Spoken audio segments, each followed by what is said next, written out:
내가 감히 이런 짓을. 분노한 태영의 목소리가 떨렸습니다. 김비서, 저것을 당장 내쫓아. 옷가지 하나 신발 한쪽 주지 말고 알몸뚱이로 끌어내. 그의 눈은 살기마저 띄었고 목소리는 얼음장 같았습니다. 한밤중 재벌가 회장님의 대저택에서 무슨 일이 벌어지고 있는 걸까요? 들어보시죠. 어두운 밤이었습니다.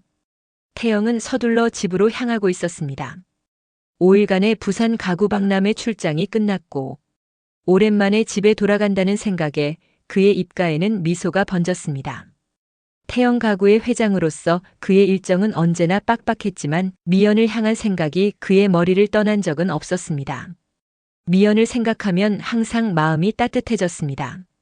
한편으로 미연이 보이고 있는 치매 증상에 가슴이 아려왔습니다. 차에서 내리며 태영은 미연을 위해 사온 동백꽃 모양 브로치를 주머니에 넣었습니다.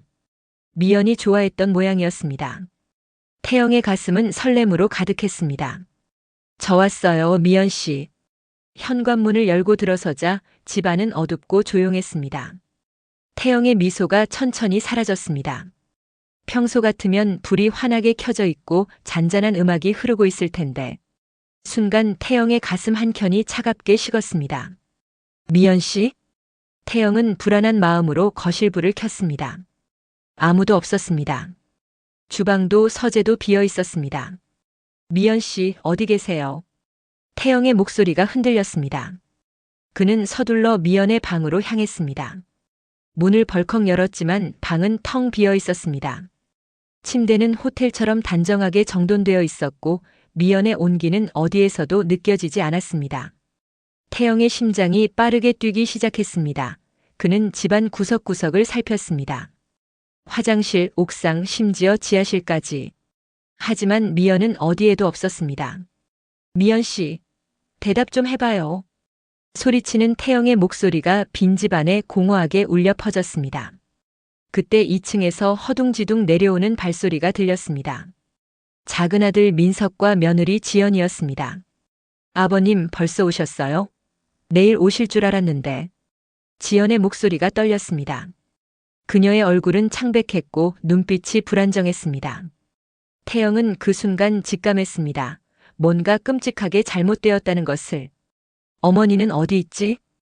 태영의 목소리는 낮고 위협적이었습니다. 민석이 허둥지둥 대답했습니다. 아버지 무슨 일이세요, 어머니는? 내 어머니가 어디에 있냐고. 태영의 인내심이 폭발했습니다. 지연이 떨리는 목소리로 말했습니다. 어머니요? 글쎄요. 제가 아까 저녁을 준비하느라 잠깐 주방에 있었는데 그 사이에 산책이라도 나가셨나 봐요. 태영은 지연의 눈을 똑바로 쳐다보았습니다. 거짓말. 명백한 거짓말이었습니다. 미연은 혼자서는 집 밖으로 나갈 수도 없는 상태였습니다. 간병인은?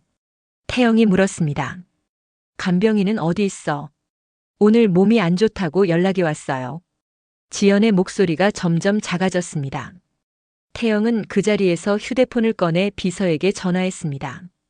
김비서, 즉시 우리 집 주변 CCTV를 확인해. 미연이가 사라졌어. 서울 톨게이트부터 시작해서 전국 고속도로 CCTV 기록도 다 찾아. 필요하면 경찰에도 협조 요청해. 그리고 지연의 차량 동선도 추적해봐. 전화를 끄는 태영의 눈에서 차가운 분노가 번뜩였습니다. 집무실로 향하는 태영의 뒤를 민석과 지연이 조용히 따랐습니다. 집무실에서 태영은 소파에 앉아 꼼짝 않고 있었습니다. 침묵이 무거웠습니다. 시간이 천천히 흘러갔습니다. 밤이 깊어갔지만 태영의 눈은 한순간도 지연에게서 떨어지지 않았습니다. 새벽 1시. 마침내 김 비서가 도착했습니다. 그의 얼굴은 굳어 있었고 손에는 노트북이 들려 있었습니다. 확인했습니다, 회장님. 태영은 떨리는 손으로 노트북을 받았습니다. 화면이 켜지고 영상이 재생되기 시작했습니다. 태영의 심장이 멎는 것 같았습니다. 영상 속에서 지연은 미연을 차에 태우고 있었습니다. 새벽녘이었습니다. 미연은 불안한 표정이었고 지연은 냉정했습니다. 이어지는 장면에서 지연의 차가 고속도로 톨게이트를 통과하는 모습이 보였습니다. 그리고 마지막 장면. 아직도 어두운 고속도로 휴게소에서 지연은 미연을 내리게 했습니다. 어머니, 여기서 잠깐만 기다리세요. 화장실 다녀올게요. 그렇게 말한 후 지연은 차를 타고 떠났습니다. 다시는 돌아오지 않았습니다. 어쩔 줄 몰라 하며 떠나는 차 뒤에서 손을 내뻗으며 따라오는 미연의 모습이 보였습니다. 태영의 온몸이 얼어붙었습니다. 그의 안에서 무언가가 산산조각 났습니다. 눈앞이 하얘졌습니다. 귀에서는 웅웅거리는 소리만 들렸습니다. 이게 내가 한 짓이냐? 태영의 목소리는 얼음장처럼 차가웠습니다. 소파에 앉아있던 지연은 얼굴이 창백해졌습니다. 아버님, 저는 대답해. 내가 미연이를 버렸어? 지연은 더 이상 거짓말을 할 수 없었습니다. 그녀의 눈에 눈물이 고였습니다. 하지만 그것은 반성과 후회의 눈물이 아니었습니다. 억울하다는 격앙된 감정의 눈물이었습니다. 맞아요. 제가 그랬어요. 하지만 아버님 이해하셔야 해요. 지연이 목소리를 높였습니다. 어머님이 제 일을 다 망치고 계셨다고요. 제 SNS 방송 중에 들어오셔서 횡설수설하시고 구독자들이 저와 이 집이 완벽하게 행복한 가정이 아니라는 것을 알게 되었다고요. 지연은 나름 유명한 인플루언서였고 성공한 사업가 며느리의 화려한 일상으로 큰 인기를 얻고 있었습니다. 팔로워들이 제 이미지를 의심하기 시작했어요. 그래서 어머님을 요양병원에 모시자고 했는데 지연이 내뱉은 마지막 대사에 태영의 분노가 폭발했습니다. 어머님은 우리 모두에게 짐이었어요. 더구나 친어머님도 아니시잖아요. 태영은 지연의 말을 더 듣지 않았습니다. 그의 눈에는 차갑다 못해 살기마저 서려 있었습니다. 김비서, 저것을 당장 내쫓아. 가진 것 하나 없이 맨몸뚱이로. 그리고 모든 법적 조치를 취해. 이혼, 손해배상, 형사고발까지. 민석은 그 자리에서 무릎을 꿇었습니다. 아버지, 다 제 잘못입니다. 제발 지연이를 용서해 주세요. 제가 다 책임지겠습니다. 제가 어머니를 찾아서 모셔올게요. 태영의 눈에 눈물이 고였습니다. 하지만 그것은 슬픔의 눈물이 아니었습니다. 분노와 절망의 눈물이었습니다. 이런 못난 놈. 오늘부터 너는 내 아들이 아니다. 당장 나가거라. 내 어머니가 발견될 때까지, 아니 그 이후로도 평생 속죄하며 살아라. 태영은 자리에서 일어나 창밖을 바라보았습니다. 밤하늘은 칠흑같이 어두웠고 그의 마음도 마찬가지였습니다. 애가 탔습니다. 그는 포기할 수 없었습니다. 반드시 미연을 찾아야 했습니다. 김비서, 수색을 확대해. 그 휴게소 주변 50km 반경의 모든 CCTV, 마을, 병원, 요양시설, 모든 곳을 뒤져. 필요한 인력과 비용은 얼마든지 동원해. 태영의 목소리는 흔들렸지만 그의 결의는 확고했습니다. 이제 그에게는 미연을 찾는 것 외에는 아무것도 중요하지 않았습니다.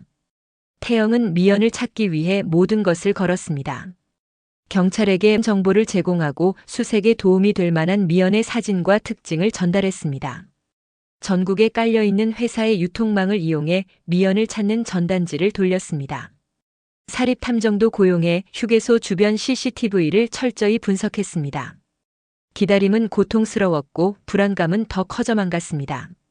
그는 미연이 제발 무사해주기만을 간절히 빌고 또 빌었습니다. 미연이 사라진 지 3일. 드디어 태영의 전화가 울렸습니다. 회장님 찾았습니다. 태영의 심장이 쿵 내려앉는 것 같았습니다. 어디서요? 다친 곳은 없나요? 괜찮은가요? 휴게소에서 약 2km 떨어진 버스 정류장에서 발견되었습니다. 한 행인이 비를 맞으며 혼자 앉아있는 노인을 발견하고 신고했습니다. 하지만 상태가 좋지 않아 바로 병원으로 이송했습니다.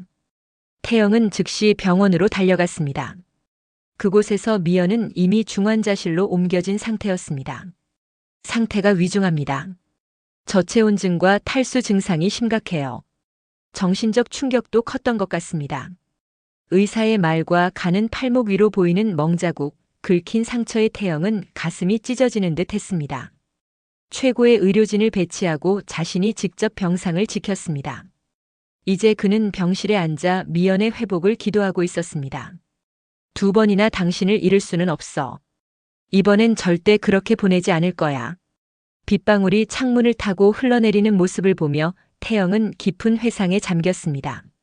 모든 것이 다르던 행복했던 그 시절. 작은 목공 공방에서 망치질 소리가 울려 퍼졌습니다. 태영은 땀을 흘리며 나무 조각을 다듬고 있었습니다. 나무를 만질 때면 그의 눈빛은 사랑으로 가득 찼습니다. 그의 손길은 섬세하고 정확했고 그의 손길을 거치면 볼품없던 죽은 나무들이 아름다운 자태를 지닌 예술품으로 다시 태어났습니다. 여보, 물 한 잔 마셔요. 미란이 다정한 목소리로 말했습니다. 그녀는 태영의 아내였습니다. 집안의 극심한 반대를 무릅쓰고 가진 것 하나 없는 목공과의 결혼을 선택해준 여자. 태영에게는 무엇과도 바꿀 수 없는 소중한 존재였습니다. 고마워요. 당신 덕분에 힘이 나는 것 같아요. 태영은 물을 받아 마시며 미소 지었습니다. 그들은 작은 공방에서 시작했지만 태영의 뛰어난 목공 기술과 미란의 경영 능력이 결합되어 사업은 점차 성장하고 있었습니다. 아버지, 학교에서 이거 받았어요. 10살 정석이 자랑스럽게 상장을 들고 달려왔습니다. 정석은 태영의 큰아들이었습니다. 그는 공부를 잘했고 모든 과목에서 우수한 성적을 거두었습니다. 특히 수학과 과학 분야에서 두각을 나타냈죠. 와, 정말 자랑스럽구나. 우리 아들이 전교 1등이라니. 태영은 정석의 머리를 쓰다듬었습니다. 뿌듯함이 가슴 가득 차올랐습니다. 그때 구석에서 조용히 나무 조각을 가지고 놀던 8살 민석이 고개를 들었습니다. 민석은 둘째 아들이었습니다. 그는 형과 달리 내성적이고 조용했습니다. 민석은 아버지의 공방에서 떨어진 나무 조각들을 주워 자신만의 작은 장난감을 만들고 있었습니다. 작은 손으로 정교하게 나무를 깎고 다듬는 모습은 마치 아버지의 축소판 같았습니다. 아빠, 이것 좀 봐주세요. 민석의 작은 목소리가 들렸지만 태영은 정석의 성적표에 감탄하느라 민석의 말을 듣지 못했습니다. 정석아, 너는 정말 똑똑하구나. 나중에 훌륭한 사업가가 될 수 있겠어. 태영의 말에 정석은 자랑스러운 표정을 지었습니다. 한편 민석은 고개를 숙이고 자신이 만든 작은 나무말을 주머니에 넣었습니다. 그의 작은 마음에 상처가 생겼지만 아무도 알아채지 못했습니다. 세월이 흘렀습니다. 태영의 가구 사업은 크게 성공했습니다. 이태영 가구는 고급 수제 가구의 대명사가 되었습니다. 그들은 큰 집으로 이사했고 공장도 확장했습니다. 여보, 우리가 꿈꾸던 것보다 더 잘 됐네요. 미라는 기쁜 표정으로 말했습니다. 태영은 부드럽게 아내의 손을 잡았습니다. 고마워요. 당신이 있어서 가능한 일이었어요. 우린 앞으로도 더 잘 될 거예요. 그들의 행복은 오래 계속되는 것 같았습니다. 정석은 서울의 인류대학에서 경영학을 공부하며 아버지의 기대에 부응했습니다. 졸업 후에는 대기업에 취직하여 승승장구하고 있었지요. 그러던 어느 날 정석이 태영의 회사로 찾아왔습니다. 그의 눈은 열정으로 빛났습니다. 아버지, 제가 새로운 사업 계획을 가지고 왔어요. IT와 가구를 접목한 혁신적인 아이디어입니다. 정석은 두꺼운 사업 계획서를 태영에게 건넸습니다. 태영은 계획서를 펼쳤습니다. 스마트 가구. 태영은 흥분된 목소리로 설명을 시작했습니다. 요즘 IT 기술이 발전하면서 가구도 단순한 가구가 아닌 스마트한 기능을 갖춰야 합니다. 저희가 만든 가구에 이 기술을 접목하면 시장을 완전히 장악할 수 있을 거예요. 태영은 아들의 설명을 묵묵히 들었습니다. 평생 나무들을 다듬으며 죽은 나무에 생명을 불어넣는다는 자부심으로 살아온 그에게 IT의 접목이라는 것은 생소하기만 했습니다. 그런 태영을 정석은 열정적으로 끈기 있게 설득했습니다. 아버지, 시대가 변했어요. 빨리 적응하고 선두에 서는 것이 중요해요.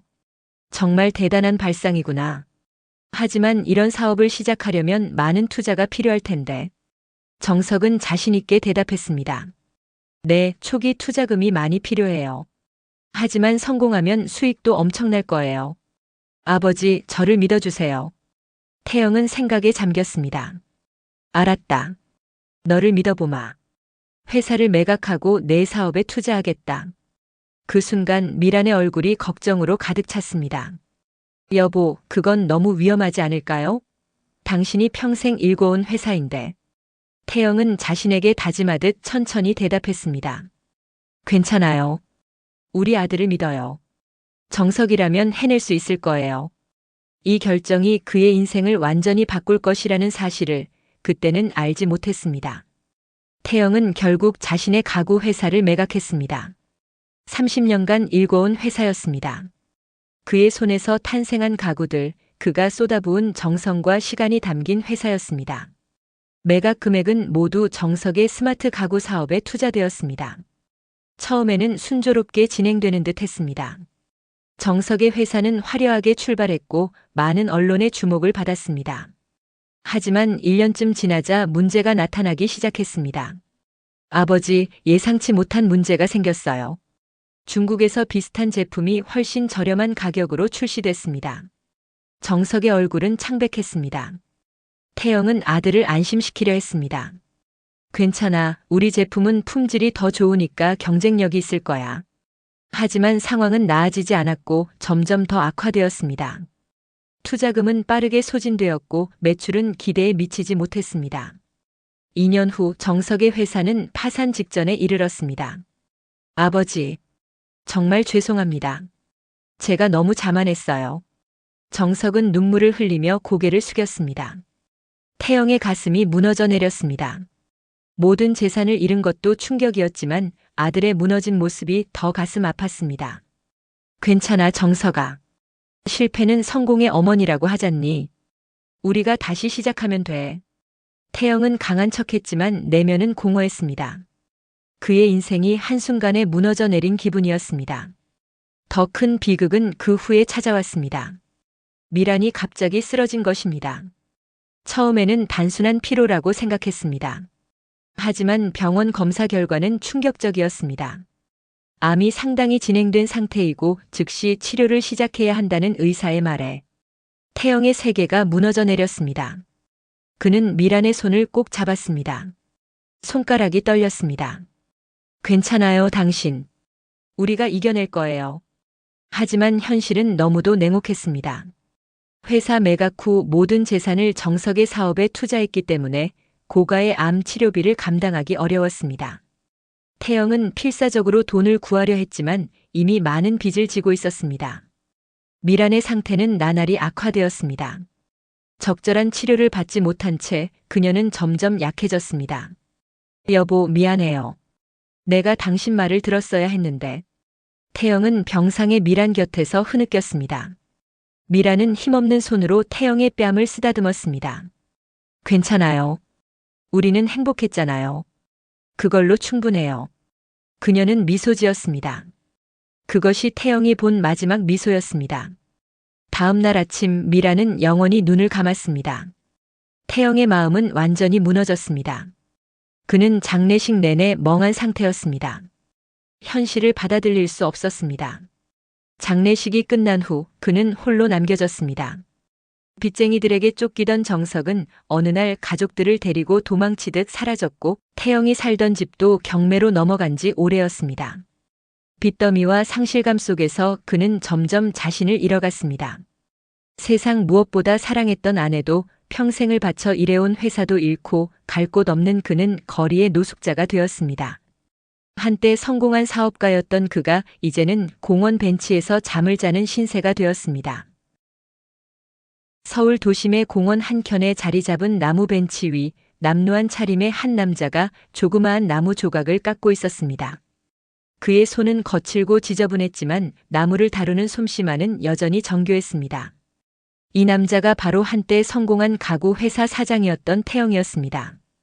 태영은 이제 자신이 얼마나 오랫동안 거리에서 살았는지도 기억하지 못했습니다. 시간의 개념이 흐릿해졌습니다. 아침이 오고 밤이 오고 다시 아침이 오는 반복된 일상 속에서 그는 그저 하루하루를 버티고 있었습니다. 그나마 위안을 주는 것은 나무 조각을 하는 것이었습니다. 공원에서 주운 나무 조각들로 작은 작품을 만들며 그는 자신의 아픈 과거를 잊으려 하고 있었습니다. 공원을 지나던 지역 신문 기자가 태영의 나무 조각 솜씨에 눈길을 끌렸습니다. 기자는 태영에게 다가가 몇 가지 질문을 했지만 태영은 아무 대답도 하지 않았습니다. 그럼에도 기자는 태영의 작품 사진을 몇 장 찍어 작은 기사를 실었습니다. 공원에 숨은 목공 장인이라는 제목의 작은 기사였습니다. 가을의 마지막 날이었습니다. 쌀쌀한 바람이 공원을 휩쓸고 지나갔습니다. 그날도 태영은 추운 바람을 맞으며 떨리는 손으로 나무 조각을 깎고 있었습니다. 그 순간 누군가의 시선이 느껴졌습니다.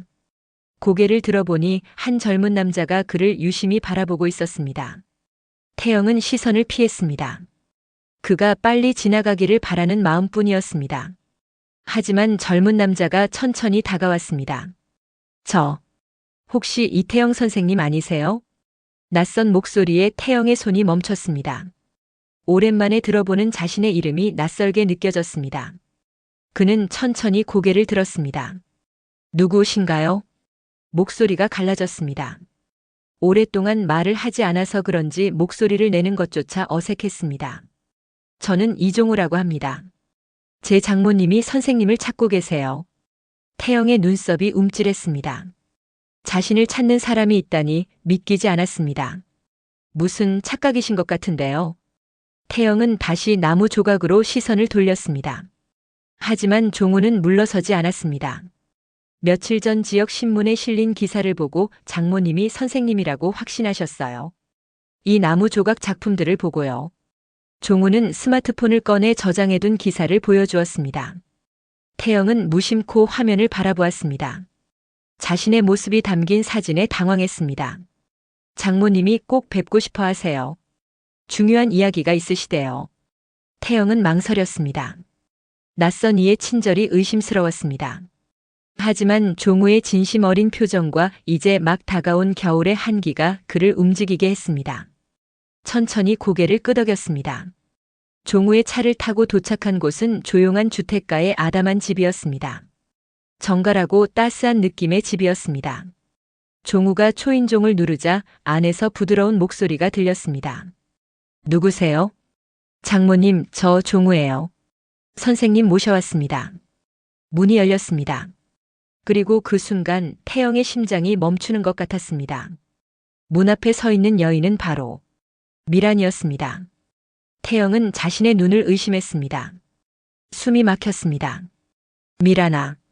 태영의 입에서 떨리는 목소리로 이름이 흘러나왔습니다. 여인의 눈이 커졌습니다. 그녀도 태영을 알아본 것 같았습니다. 이태영 씨. 정말 이태영 씨가 맞으시군요. 시간이 멈춘 듯 했습니다.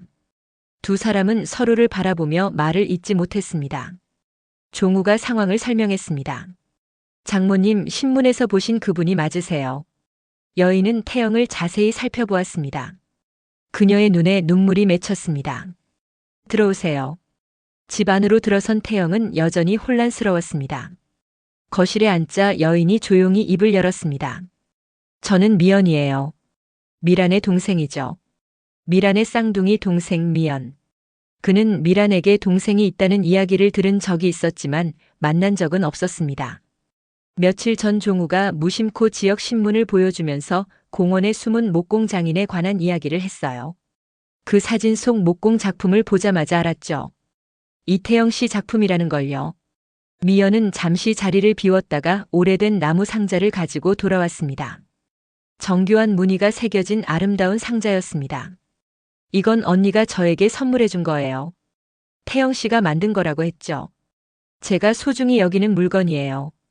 태영은 그 상자를 바라보며 먹먹했습니다. 그가 결혼 초기에 미란을 위해 만든 상자였습니다.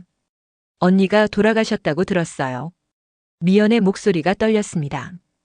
태영은 고개를 숙였습니다. 가슴 속에서 오랫동안 묻어두었던 아픔이 다시 솟아올랐습니다. 제가 모든 걸 망쳤어요. 태영은 흐느꼈습니다. 그동안 쌓아두었던 감정의 둑이 무너지는 듯 했습니다. 미연은 조용히 말을 이어나갔습니다. 언니가 돌아가셨을 때 저는 외국에서 살고 있었어요. 가족들이 반대한 태영 씨와의 결혼을 위해 언니는 집을 나갔고 이후 오랫동안 언니의 소식을 듣지 못했죠. 귀국한 후에야 언니에게 일어난 일들을 알게 되었어요. 미연은 자신이 언니에게 아무 도움을 주지 못했던 일을 마음 아파했습니다. 태영 씨, 이제 여기서 지내도록 하세요. 이렇게 지내시는 모습을 언니가 알면 얼마나 슬퍼하시겠어요. 마침 집도 제가 혼자 지내기에는 넓고 빈 방도 많아요. 이렇게나마 언니에게 못해준 것을 대신하고 싶어요. 태영은 갑작스러운 미란 동생과의 만남과 미연의 제안에 혼란스러웠지만 미연의 따스한 말에 얼어붙었던 마음이 조금씩 녹아내리기 시작했습니다. 그날부터 태영은 미연의 집에서 지내게 되었습니다. 처음에는 어색했지만 미란을 닮은 미연의 모습과 배려가 그를 조금씩 회복시켰습니다. 며칠이 지나 미연은 태영에게 집 뒤편에 있는 창고를 보여주었습니다. 태영 씨, 이 창고를 좀 봐주세요. 오래전부터 정리하고 싶었는데 혼자서는 힘들어서요. 태영은 고개를 끄덕이며 창고 문을 열었습니다. 먼지가 가득한 창고 안에는 여러 가지 물건들이 쌓여 있었습니다. 그 중에서 그의 눈길을 끈 것은 구석에 놓인 목공 도구들이었습니다. 이건 제 남편이 취미로 목공을 배우려고 했었어요. 하지만 갑작스러운 사고로 세상을 떠나서 한 번도 사용하지 못했죠. 차마 버리지 못하고 간직하고 있었어요. 태영은 조심스럽게 도구들을 살펴보았습니다. 질 좋은 도구들이었고 거의 새 것이나 다름없었습니다. 그의 손끝에서 오랫동안 잠들어 있던 감각이 깨어났습니다. 이 창고, 제가 사용해도 될까요? 미연은 미소 지었습니다. 마치 이 순간을 기다려왔다는 듯이 말했습니다. 물론이죠. 태영 씨가 원하시는 대로 사용하세요. 그날부터 태영은 창고를 정리하기 시작했습니다. 먼지를 털고 물건들을 분류하고 필요 없는 것들은 버렸습니다. 점차 창고는 태영의 작업실로 변모해 갔습니다. 창문을 내고 작업대를 설치하고 도구들을 정리했습니다. 미연은 태영이 필요한 것들을 살뜰히 챙겨주었습니다. 때로는 작업실에 차와 간식을 가져다 주기도 했고 때로는 조용히 옆에 앉아 그의 작업을 지켜보기도 했습니다. 그녀의 존재는 태영에게 큰 위안이 되었습니다. 태영이 만든 첫 작품은 작은 나무 상자였습니다. 미연이 소중히 간직하고 있던 상자와 비슷한 디자인이었지만 더 섬세하고 정교한 무늬가 새겨져 있었습니다. 미연 씨, 이건 당신을 위한 선물이에요. 태영이 상자를 건넸을 때 미연의 눈에서 눈물이 흘렀습니다. 정말 아름답네요. 고마워요. 그날 이후로 태영은 더 열심히 작업했습니다. 그의 창고 작업실에서는 매일 망치질 소리와 톱질 소리가 끊이지 않았습니다. 작은 소품부터 시작해 점차 의자, 테이블 같은 가구들을 만들기 시작했습니다. 어느 날 이웃 주민이 우연히 태영의 작품을 보고 구매하고 싶다고 했습니다. 그렇게 소문이 퍼지기 시작했고 점점 더 많은 사람들이 태영의 가구를 사러 찾아왔습니다. 창고가 이제 작업실로는 너무 좁아졌습니다. 미연의 제안으로 태영은 작은 목공 공방을 열게 되었습니다. 두 번째 봄이라는 이름의 이 공방은 태영의 새로운 시작을 상징했습니다. 태영의 정성이 담긴 작품들이 입소문을 타기 시작했고 태영은 조금씩 자신감을 되찾아갔습니다. 미연은 말없이 뒤에서 공방이 안정적으로 운영되도록 도왔습니다. 그들은 좋은 파트너가 되었습니다. 큰아들 정석과도 만났습니다. 자신이 제안한 사업의 실패로 아버지가 회사를 잃고 어머니가 돌아가셨다는 죄책감에 시달리면서 정석은 사라진 후 택배 배달원, 대리운전 등을 하며 가족들의 생계를 이어나갔습니다. 정석은 그동안 자신이 어떻게 아버지를 찾아 헤맸는지 이야기했습니다. 그리고 최근에 잡지에서 두 번째 봄 공방의 기사를 보고 아버지를 알아보았다고 했습니다. 아버지, 제가 도울게요. 함께 다시 시작해요. 공방 사업은 정석의 IT 지식과 결합되어 더욱 발전했고 두 번째 봄은 유명한 가구 브랜드로 성장했습니다. 그러나 태영의 마음 한구석에는 여전히 빈자리가 있었습니다. 바로 둘째 아들 민석이었습니다. 민석은 대학을 졸업한 후 송지연이라는 여자와 결혼했지만 제대로 된 직장을 얻지 못해 어렵게 살아가고 있다고 했습니다. 태영은 민석에 대한 이야기를 들으며 깊은 후회를 느꼈습니다. 둘째 아들에게 관심을 주지 못했던 자신의 모습이 떠올랐습니다. 민석에게 미안한 마음을 전하고 싶다는 생각이 들었습니다. 태영의 새로운 인생은 이제 막 시작되고 있었습니다. 과거의 상처를 딛고 다시 일어서는 그의 모습은 마치 두 번째 봄을 맞이하는 나무 같았습니다. 태영의 가구 물류 기업은 눈부신 성장을 이어가고 있었습니다. 태영은 회장실 창문으로 눈 내리는 서울 도심을 바라보며 깊은 생각에 잠겼습니다. 3년 전 공원 벤치에서 나무를 깎던 노숙자에서 대기업 회장이 되기까지 그의 인생은 극적으로 변화했습니다. 해외에서도 사업 제안이 들어오는 등 그의 비즈니스는 순조롭게 진행되고 있었습니다. 하지만 그의 마음에는 작은 그림자가 드리워져 있었습니다. 바로 미연의 건강 상태였습니다. 최근 몇 개월 동안 미연의 행동이 조금씩 이상해지고 있었습니다. 처음에는 단순한 건망증이라고 생각했지만 점점 더 심각해지는 것 같았습니다. 어제도 미연은 약속 시간에 늦었고 자신이 했던 말들을 자꾸 잊어버렸습니다. 평소 꼼꼼하던 그녀답지 않은 모습이었습니다. 태영은 미연을 걱정했지만 그녀는 괜찮다며 웃어넘겼습니다. 회장님, 사모님이 지금 1층 로비에서. 비서의 다급한 목소리에 그는 즉시 엘리베이터를 타고 1층으로 내려갔습니다.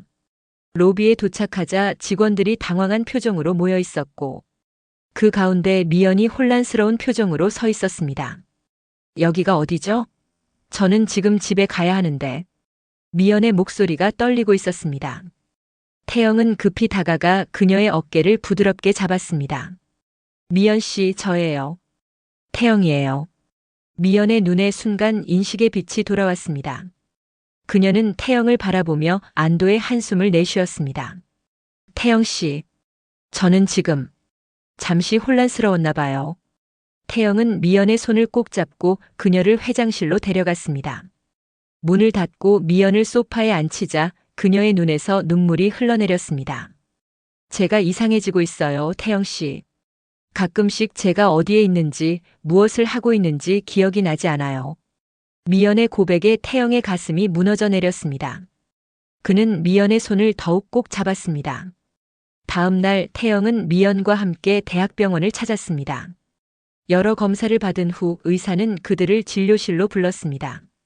검사 결과를 보니 초기 치매 증상이 보입니다.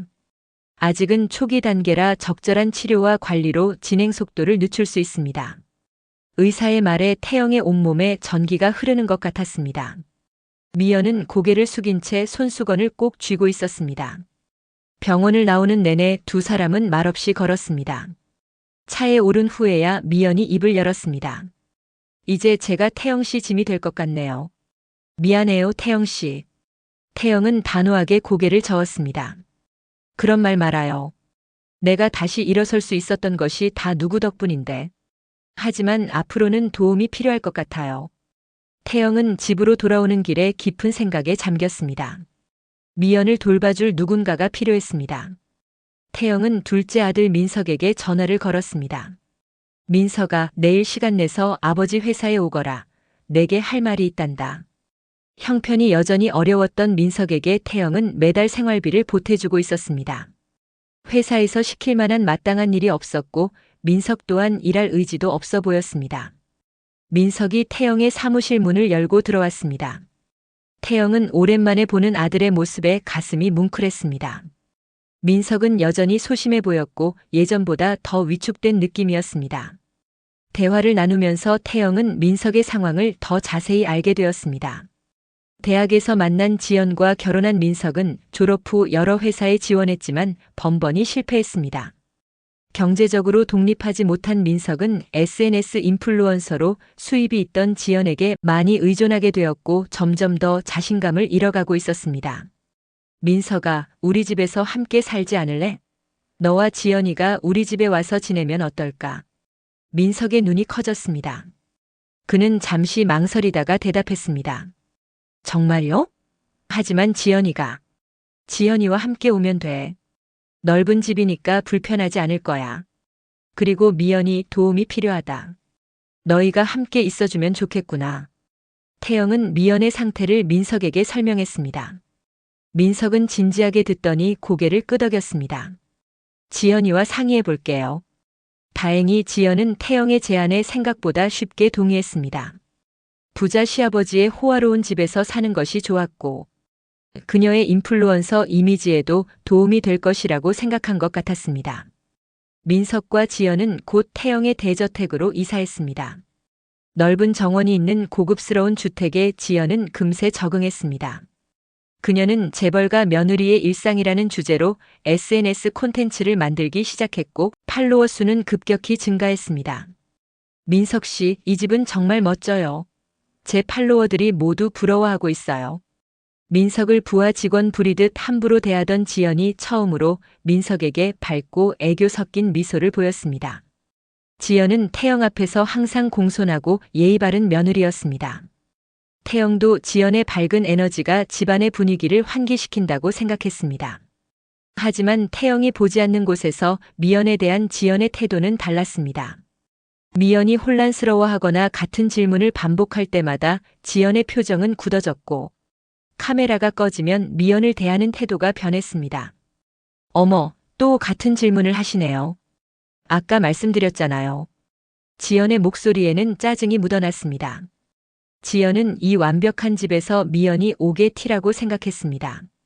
미연이 민석의 친어머니가 아니라는 것을 알게 된 이후엔 대놓고 더욱 홀대하기 시작했습니다. 태영은 처음에 두 아들에게 미연을 소개시키면서 어머니처럼 모셔달라고 당부했습니다. 그간의 일들을 알게 된 정석과 민석은 미란과 똑 닮은 미연을 어머니라는 호칭으로 불러주었습니다. 어느 날 태영의 성공 스토리를 찍기 위해 옛 앨범을 뒤지던 지연이 사실을 알게 되었고, 그때부터 지연은 노골적으로 미연을 홀대하기 시작했습니다. 민석은 그런 아내의 태도가 불편했지만 뭐라고 하지 못했습니다. 그는 여전히 지연에게 의존하고 있었고 아내의 눈치를 많이 보는 상태였습니다. 태영은 이런 상황을 처음에는 몰랐습니다. 간병인이 있었지만 그는 민석과 지연에게 미연을 잘 돌봐달라고 부탁했고 특히 자신이 회사 일로 바쁠 때는 더욱 신경 써달라고 당부했습니다. 미연의 상태는 호전되지 않았습니다. 그녀는 점점 더 많은 것을 잊어버렸고 가끔은 태영조차 알아보지 못했습니다. 하지만 태영은 변함없이 그녀 곁을 지켰습니다. 그는 미연에게 항상 따뜻하게 말을 걸고 그녀의 혼란스러운 질문에도 미소 지으며 끈기 있게 대답해 주었습니다. 어느 날 지연은 태영의 대저택을 소개하는 방송을 찍고 있었습니다. 2층의 고급스러운 게스트룸 촬영을 끝내고 1층 거실로 내려왔을 때 갑자기 화면에 미연의 모습이 들어왔습니다. 거실을 서성이던 미연은 지연을 보자 달려와 물었습니다. 누구세요? 여기가 어디죠? 저는 집에 가고 싶은데. 지연의 얼굴이 굳어졌습니다. 라이브 방송 중이었기 때문에 그녀는 당황한 표정을 감추려 했지만 쉽지 않았습니다.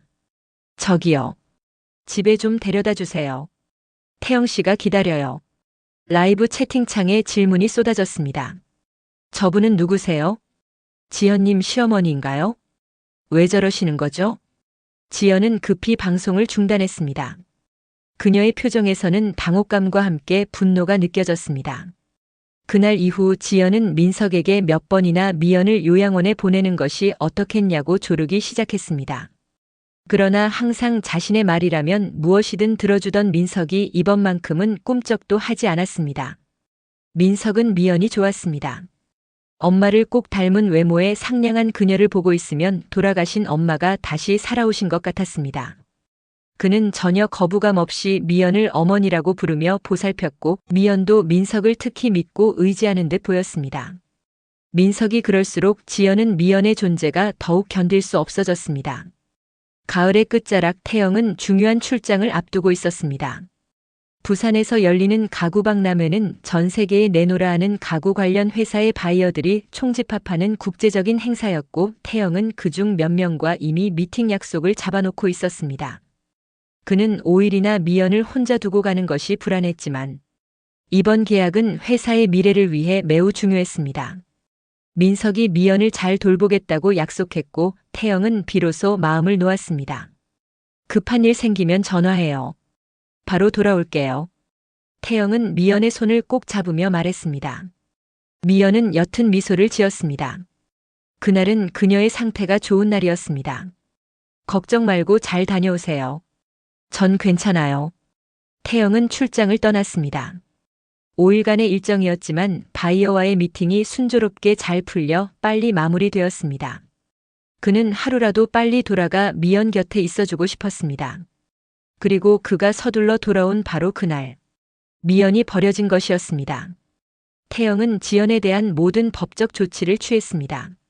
노인학대와 유기 혐의로 기소된 그녀는 집행유예가 붙은 실형과 사회봉사 명령, 그리고 거액의 손해배상 책임을 지게 되었습니다.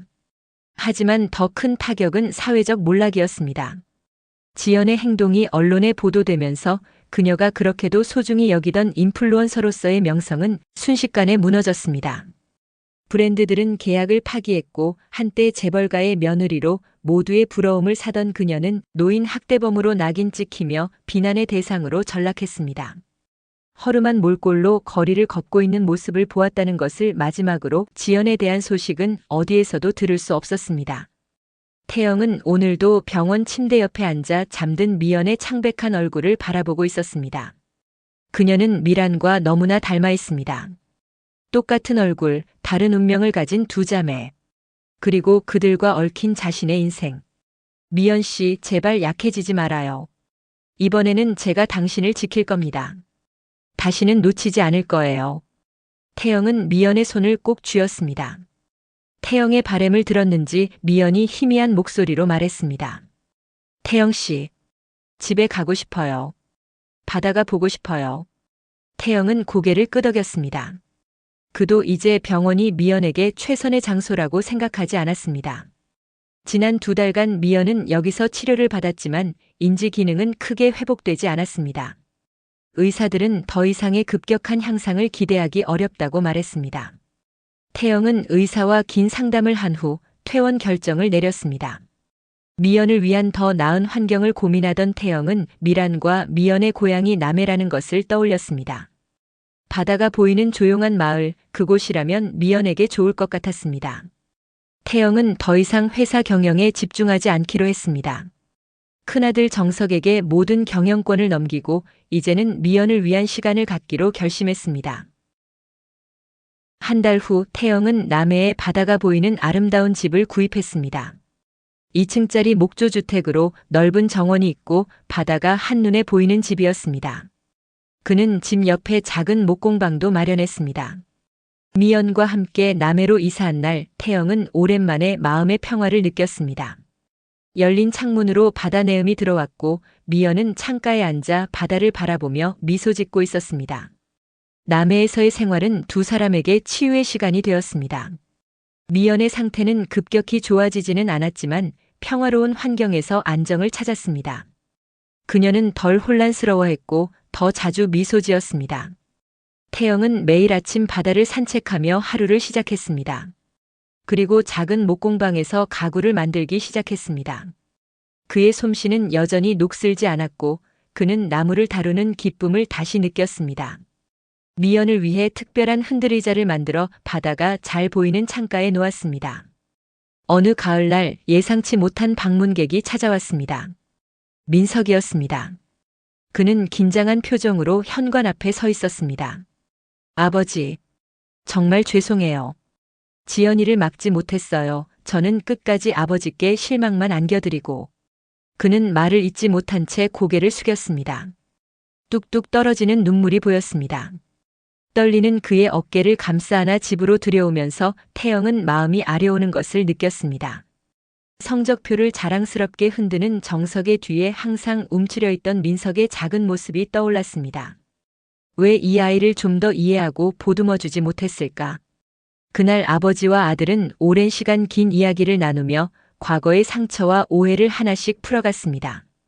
민석은 오랫동안 참아왔던 감정을 모두 쏟아내었고 태영은 그동안의 무관심과 차별에 대해 진심으로 사과했습니다. 미연이 조용히 다가와 민석의 손을 잡았습니다. 민석아, 어디 가지 말고 함께 있자. 민석의 이름을 잊지 않고 불러주는 따뜻한 그녀의 말에 민석의 눈에서 다시 눈물이 흘러내렸습니다. 다음 날 아침 일찍 일어나 공방에서 일하는 태영의 곁으로 민석이 다가왔습니다. 어렸을 때 공방에는 들어오려고 하지 않던 정석과 달리 민석은 아버지 뒤에서 호기심 가득한 눈으로 아버지를 지켜보곤 했었습니다. 그의 새로운 작품이 만들어질 때마다 감탄하며 박수를 치던 민석이었습니다. 태영은 조심스레 민석에게 목공 도구를 건넸습니다. 민석은 망설이다가 받아들였습니다. 그가 작은 나무 조각을 다루는 모습에 태영은 놀라움을 감추지 못했습니다. 민석의 손길은 자연스럽고 정확했습니다. 마치 타고난 재능이 있는 것 같았습니다. 민석은 부끄러운 듯 어릴 때 아버지 공방에서 몰래 나무 조각을 해본 적이 있다고 고백했습니다. 정석이 공부로 아버지의 관심을 받는 동안 민석은 아버지처럼 뭔가 만들고 싶었던 것입니다. 태영의 가슴이 뭉클해졌습니다. 태영은 민석에게 함께 지내자고 제안했습니다. 민석의 얼굴이 환히 밝아졌고 고개를 끄덕였습니다. 그날부터 민석은 태영과 미연과 함께 남해의 집에서 지내기 시작했습니다.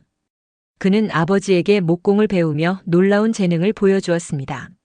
미연도 민석의 존재를 반겼습니다.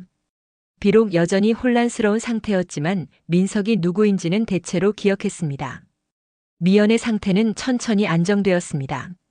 세 사람은 서로를 의지하며 평화로운 날들을 보냈습니다.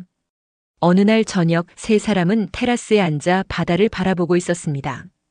해가 지고 있었고 하늘은 아름다운 주황빛으로 물들어 있었습니다. 미연이 이 바다를 보면 마음이 평화로워진다고 말했고 태영은 미소 지으며 동의했습니다. 민석은 조용히 두 사람을 바라보았습니다. 그는 이제 진정한 가족을 찾은 것 같았습니다. 아버지의 인정을 받고 미연을 돌보며 자신의 재능을 발휘할 수 있는 곳. 가을바람이 세 사람의 머리카락을 가볍게 흔들었습니다. 그들의 앞에는 바다가 그리고 새로운 시작이 펼쳐져 있었습니다. 태영은 깊은 숨을 들이마셨습니다. 태영은 이제 깨달았습니다. 진정한 성공이란 화려한 사업 제국이 아니라 어두운 밤하늘에도 서로를 비추는 작은 등불 같은 가족의 사랑이라는 것을. 바다의 파도가 끊임없이 밀려오듯 그들의 인생도 여전히 완벽하지 않았지만 함께하는 한 무엇이든 이겨낼 수 있다는 믿음으로 가득 찼습니다. 바다를 향해 나란히 앉은 세 사람의 모습은 마치 오래된 이야기책의 마지막 페이지 같았습니다.